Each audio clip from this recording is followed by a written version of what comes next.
bienvenidos a mi canal. Hoy voy a hablar de algo que ocurrió en España. Por supuesto, lo explicaré en inglés. Gracias. Alright, so that's it for the Spanish part because today we'll be taking a look.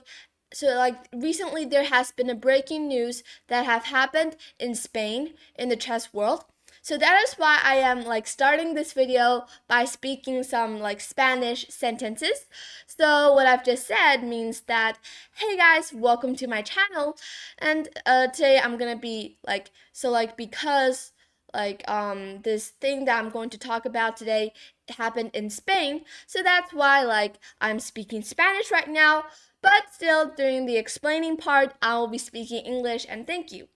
Alright, so that is basically what I've just said meant. And now let's get back into our main topic for today. So there has been a recent breaking news in that has happened in Spain in the chess world, and it happened in this tournament called the Spanish Club Chess Championship, the Honor Division 2024. So before we really go into that part, let's first of all see what this tournament is all about. So the Spanish Club Chess Championship, the Honor Division 2024, is the top Spanish teamed event for clubs. There are 8 teams, and it's taking place in Malaysia from October 12 to 18. Players have 90 minutes for all moves with a 30-second increment from move 1. So now, this tournament has already started. I mean, there aren't many top level players playing in this tournament. I mean top players referring to Magnus Carlsen, Lana Pomuniachi, or these kinds of players. But still there are some players who are rated 2600 or close to 2700. So what is today's news? The news is this one. So Shevchenko expelled from Spanish team championship after phone found in toilet.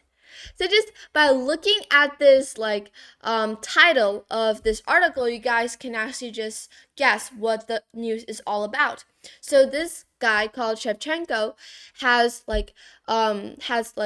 some people they suspect him of cheating.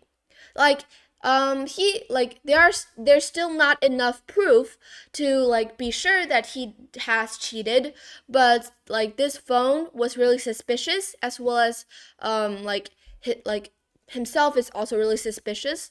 So yeah, let's see what happened by reading the details.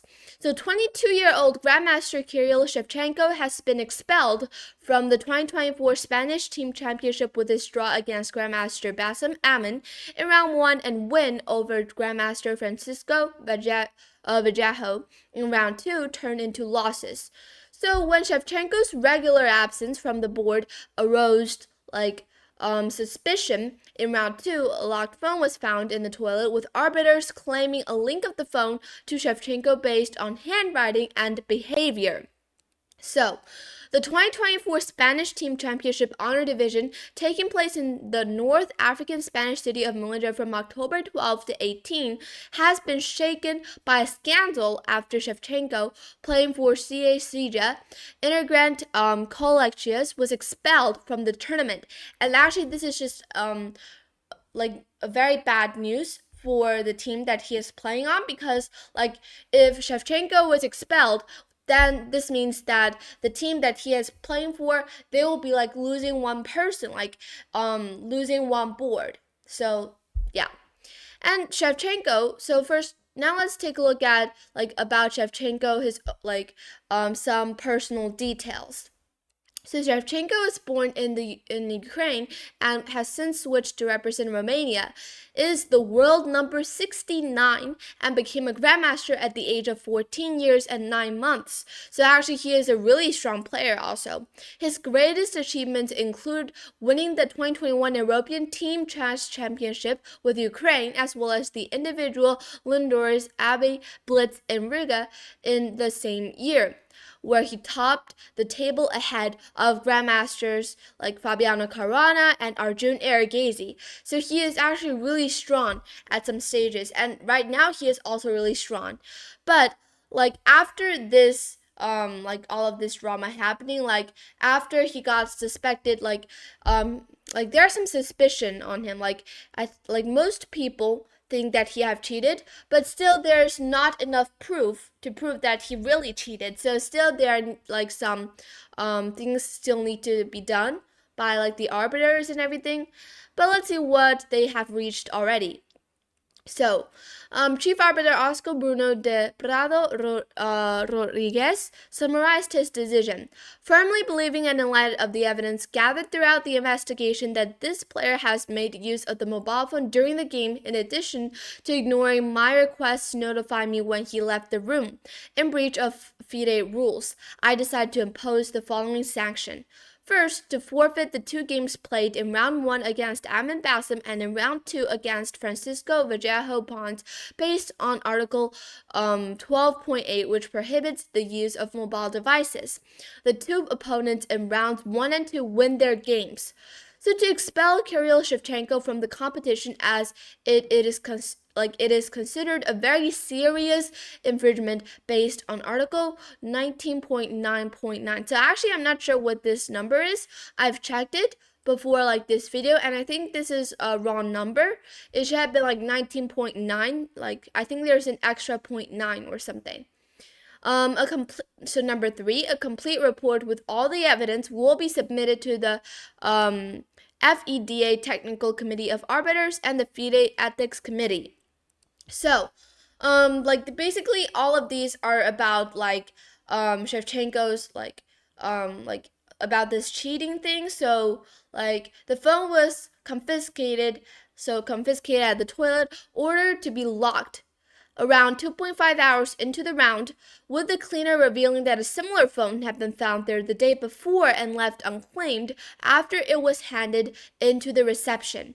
The arbiter says that other members of the organizing committee then observed as Shevchenko entered the bathroom, saw the toilet was closed, and waited for some time before leaving instead of using a free toilet.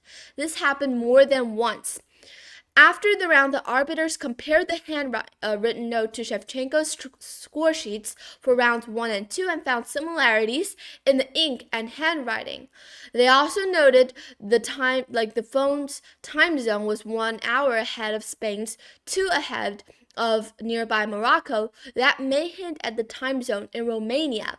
So, when challenged on the details, with help from teammate Grandmaster Daniel Yufa as an interpreter, Shevchenko denied everything. But still, he got forfeited from this tournament, and the games that he have won and drew in round 1 and 2 are all they all count as winning for his opponent.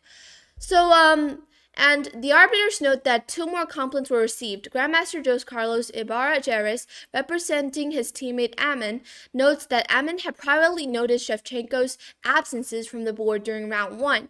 Amin told chess.com he was still shocked and explained, "For me, I would say things started to get strange at move 6. He played his move and left the playing hall for more than 10 minutes, and this was repeated many times in the next moves. I thought he had some stomach problems, but at some point I decided to go out to see where he is, and he was standing outside the toilet room, and when he saw me he went back to the playing hall, and then at some point in the game he stopped going out till the game was finished." So asked how it affected him during the game, Amin commented, "Generally, I try not to think about it too much that someone is maybe cheating because then you can't really play. But when it happened many times, it was really not good, especially that when he came back to the board, he would play very fast and really good." So this is what basically happened, and this was the first game, round 1, where it was Amin Bassam versus Shevchenko Kirill, which ended in a draw. So actually, this is all the news that is about. And yeah, so what do you guys think? Does Shevchenko really cheated or anything according to this? I mean, there are already some proof that he might have cheated, but still not entirely sure if he really did. So not 100% sure. Alright, so we are now finished looking at this article. Now let's get into this game. So this game was played between Kirill Shevchenko against Paco Vallejo. So this game was round 2, and let's see. So according to this game, you guys can also try to get any proof or try to like, you can relate the moves that he played, or you can like try to figure out if he really cheated or not. So I mean, me myself, I'm not sure if he cheated or not, so like these are all just opinions, but you guys can also have your own opinions and comment down below to tell me. But anyways, let's tell this like yeah, let's get into this game. So Shevchenko is white and he started with e4. His opponent played e5. So his opponent is actually a grandmaster, also pretty strong in Spain, who is rated 2600.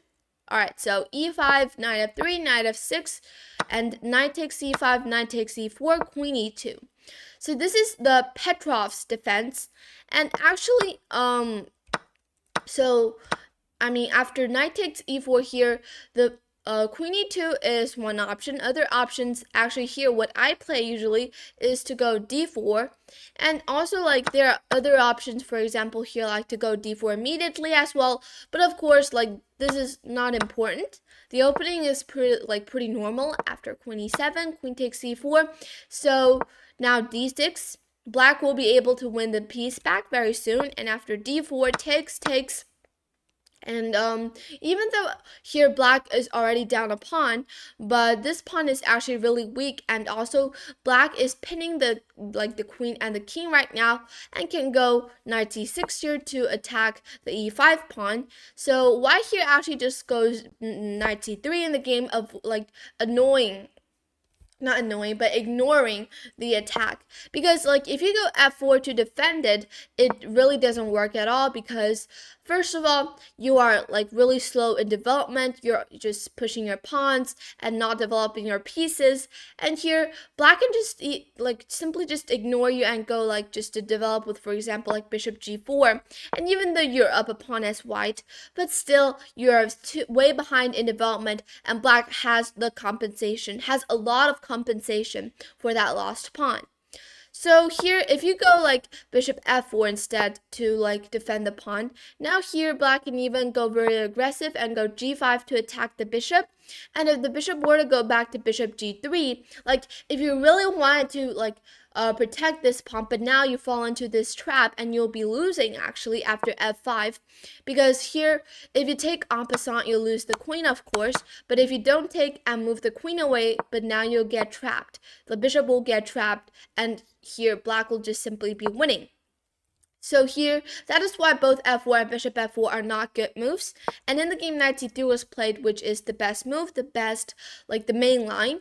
Queen takes e5, so white is given back the pawn, and after queen takes, knight takes, bishop f4 attacking the knight, bishop d6, bishop g3. So bishop g3 is actually very useful here, because if you go long castle immediately, which is not good, black here can now go knight d3, discovered check, and if you take, for example, with the bishop, and now black takes with the bishop, like takes on f4, here black has the bishop pair and will be slightly better.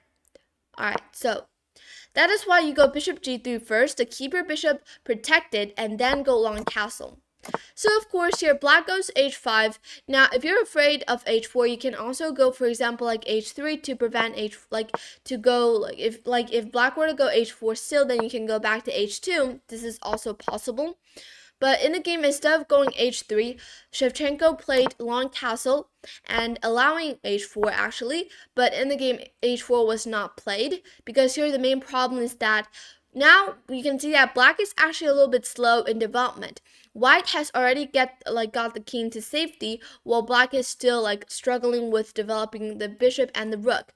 So here, if black were to go h4, I mean, it is now just like completely losing. You'll fall into white's trap, because after bishop takes c5, bishop takes c5, you can now go rook e1 to pin the bishop and the king. Now, if black were to defend it with f6, for example, there's f4, and anything else like, for example, rook h5, also f4, so yeah. So black here cannot go h4, and in the game, f6 was instead played. So now I'm threatening to go h4, because if you were to take, not only that I can take with a pawn, but I can still like take with a bishop. And if you were to go rook e1, now my bishop is protected by the pawn, so I can move my king away, and you have no f4 threats anymore. So f6 is a good move, and in the game, knight b5 was played.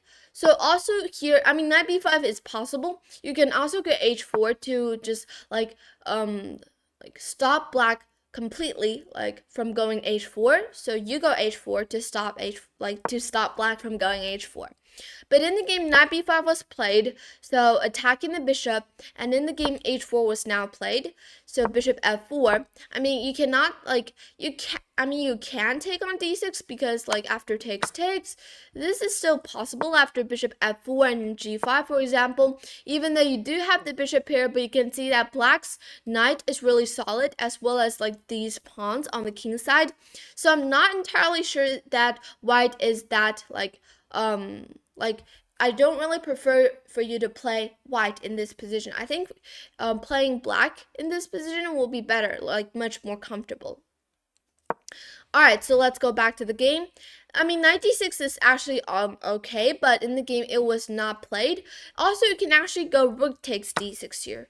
Like, if black were to take on h takes g3, now this would be really bad because there's knight takes c7, and after king e7, rook d4 back, for example, you cannot take because there's king takes d6, your knight will be trapped on a8.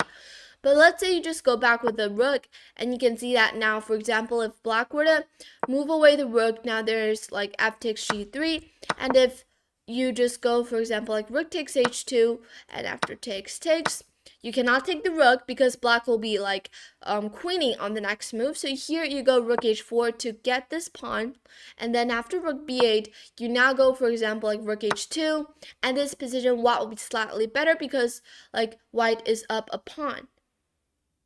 Alright, so let's go back. But in the game, Shevchenko didn't play knight d6 nor like rook takes d6. Instead, he played bishop f4, which is also okay. And after king e7, knight takes d6 was played. So here, like, knight d6 is okay, but it's not the best move here. Actually, white should just go, for example, like white should just retreat this bishop back because there's always like some knight d3 threats. And then let's say you can either go back to e3 or d2. Both squares are fine. Like bishop d2 is probably better because you can retreat your bishop, like reroute your bishop to c3, and it is like it stays better there on c3. But instead in the game, Shevchenko took on d6, and after c takes d6, bishop d2 back. Okay, he went here now, and after bishop g4, f3, bishop f5, bishop b4, attacking the pawn, rook h d8. So you can see that it is a bishop, two bishop versus bishop and knight. And both sides have 6 pawns, but you can see that black's pawn structure is slightly worse than white's pawn structure because like black is like, especially this d6 pawn is an isolated pawn, and it is in dark squares, and the bishop is like pinning the pawn and the king, and that's actually really annoying for black. But the compensation for that is that black's knight is really solid on e5, as well as this bishop is also doing a great job on putting the pressure on c2 pawn. Alright, oops, spoiler alert. I got to the very end. Sorry. Oh, what's happening? Like, okay, here. Knight d6. So knight d6, c takes d6, bishop d2, and okay, we've reached this position after rook h d8 here. Now, Shevchenko here played bishop e2, just simply like developing the bishop, and rook ac8. So black is also just normally like developing his pieces, and now also giving this really deadly attack on c2, like threatening to take rook c2 on the next move. So here, Shevchenko played c3. This is all like really normal moves. In the game, king f7 was played, running away from this pin, but now like giving up this d6 pawn. But what can black do? Basically, black needs to give up this pawn because in the future, white will go like rook d4, rook h d1. This pawn will be like a very huge weakness, and it's like unchangeable. It will always be a weakness. So like so I think black's idea here is just trying to open up the positions, like just trying to create some counterplay. Like even if you've given up your d6 pawn, but you'll still have compensation. And let's see how in the game black played. After king f7, bishop takes d6, and knight c4. So after bishop f4, if here white were to take on c4, and after here rook takes c4, even though white is up a pawn, but you can see that this is opposite colored bishop endgame, so this should be easy for black to hold the draw. Yeah, but I think in this position already, black can only like try to hold the draw. Like black no longer have any winning like possibilities because he is down a pawn after all. But in the game, bishop f4 was instead played. Like Shevchenko said, I'm not going to give up my two bishops, and let's see what you will do. I mean, you're already down a pawn, so you are already under a lot of pressure. In the game, rook e8 was played, attacking the bishop on e2, and now rook h e1. g5, attacking the bishop, and now the bishop has to move to a square like where black's knight is in control of. And in the game, actually white took on c4 immediately. Like if you like other kinds of moves like bishop d2 back are not that good, not as good as bishop takes c4, because the bishop will be traded off, and actually like now black can even go b5 to keep this knight solid on c4, and sometime like someday like after a few moves you will have to take on c4, transform into an opposite color bishop endgame, and now suddenly you can see that black's pawns are really like, especially the c4 pawn is pushed really high, fixing white's pawn structure and also these weak light squares. So black does have a lot of compensation. So let's go back, and after bishop takes c4, which was played in the game, rook takes c4 and rook e8, trading off everything after takes, bishop e3 back. Now actually this position with accurate play, black should be able to hold the draw, but in the end he made a few mistakes and blundered this game away. a6, rook d6, this is all fine. Rook c6, offering a rook trade, because if you were to take on c6 and trade into a pure opposite color bishop endgame, this should be a very easy draw. So in the game, Shevchenko wanted to still challenge his opponent for a few variations. So okay, he did take on c6. But you can also just go back to rook d4. But I think if you don't trade the rooks off, you might still the winning possibilities are not that high, but if you keep the rooks on the board, the position might still be more complicated, and it will be a bigger, black will have bigger possibilities of making mistakes. But in the game, Shevchenko decided to take on c6 to trade everything off. And after b takes c6, king d2, now everyone is just going up with the king, h3, g4. So you can see that basically white, the pawn on the king side have all the pawn structures have been fixed. The g4 and the f3 pawn are light squares, so they are in white the black's light square bishop's control, and the f6 and g5 pawn are the bishop, the dark square bishop on white side is able to attack them. So just evaluating this position again, it is opposite color bishop, and black's pawn structure is completely fine, so it should be a draw.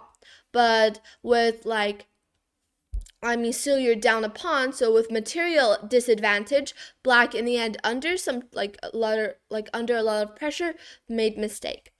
So, bishop e6, b3, this is all fine. King d7, even though here chess.com gave it a question mark, but I think it's just fine.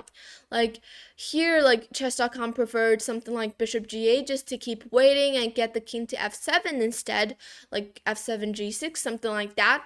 But king d7 is also fine. It's in human eyes, this is just a very normal move. So, here c4 was played.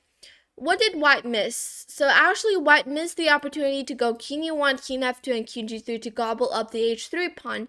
So that is why in the game, the engine also preferred to go bishop g8 instead. But even if white were to gobble up this h3 pawn, the position is still a draw. Let's say if you go king e1 and bishop h7, let's say you go king f2, bishop b1, a3, let's say, and for example, bishop c2, b4, bishop d3. The main difference is that black can now actually go bishop f1 to defend this h3 bishop. Not bishop, but pawn, this h3 pawn. So like you have to keep in mind that your bishop can always reroute this way. But if you go like king d7 here, then the main problem is that after after king e1, there's now, for example, still you can go bishop g8, but after, for example, here, you'll be one move late, and after here, bishop b1, a3, bishop c2, for example. Well, actually here already, you can only go bishop a2 because now after b4, there's no way for you to really like to defend this h3 pawn, but you can go bishop d5 here, the only move to still equalize the position, and bishop d5, because now if you take, the main point is that you'll lose, like white will lose the f3 pawn, and still this position will be a draw. But in the game, black didn't saw this idea, neither did white, so both sides just played on after king d6, king d3, f5, and f4. So f5 actually, black probably is thinking that if white were to take on g5, of course, then after f takes, bishop takes, this will be a much easier position to draw. And if white were to take on f5 instead, after bishop f5, king d2 back, for example, now you can now go g4, just trade all the kingside pawns, and this should be a very easy position to draw. But what he missed is this f4 move, and it was found by Shevchenko.